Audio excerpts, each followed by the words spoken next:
what has God been doing in my life recently? And as I was pondering that this morning, as I often do in the shower, great place for thinking, God gave me a metaphor, and I've been thinking about that. And so this metaphor is a metaphor for my journey of faith, and it's an ocean, right?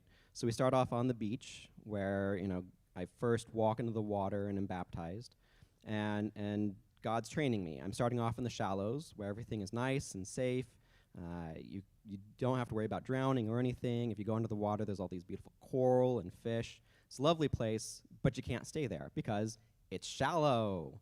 So God's been, over the past several years, and I keep feeling it more and more intensely, taking me out into the depths of this ocean of faith. And everybody's ocean is going to look a little different. So for mine, the surface of the ocean is intellectual. And God taught me and has been teaching me and continues to teach me about himself and about the Bible and about the scriptures and all of this. But it's all very intellectual. And the depths, that's where the real authenticity is, and that's where the real emotion is. And the depths, so I don't know if any of you have experience with deep oceans. I don't, but I played a video game called Subnautica that gives a lot of the experience to some extent, and it gets dark, it gets murky, you can't see very far. It gets really scary down there in the ocean depths. And especially when you know there's sea monsters in there, and you can hear them making noise off in the distance, and you don't know where they're lurking. And that's what it's felt like as God's been bringing me out into the depths and having me go deeper. And here's the thing. When you're deep underwater, it's not like near the surface. It's dangerous down there. The pressure gets higher. And what I've been feeling as I've been going out here is my faith feels as harder as I've gone deeper. It feels more intense, but it's also more powerful, more potent.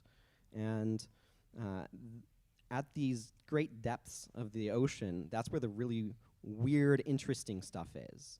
You're no longer looking at these simple coral things, and this is where you get these strange anglerfish, and the bottom of the ocean is wild. And so, God's been bringing me down into the depths of myself, into the depths of my being, and down there is where these sea monsters are that I mentioned earlier, these shadows, these hidden fears that lurk among these sunken areas, these deep parts of myself. And they're fears about things like judgment, or can I really be loved? If people could see what was down here, if the light of love could penetrate down here, would it be able to? Can light of love penetrate down to these deep places of myself?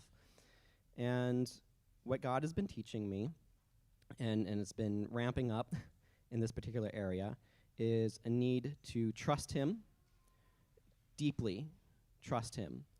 You can't breathe under the water. You need God to support your life, and that's that deeper trust with myself. Can I really trust God's good character? And that's something that's been a challenge that God's been trying to teach me about. But there's the question of, can God's love really penetrate down to these deep ocean depths? Sunlight can't get down into the deep ocean depths. Can God's love? And he's been teaching me, yes, it can get down here, but you have to recognize it, that it can get down here.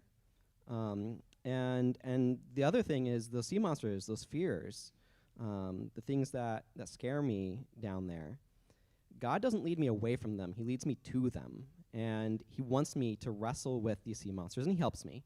He helps me wrestle with the sea monsters, to recognize them, to define them, to give them shape, and to figure out how to subdue them.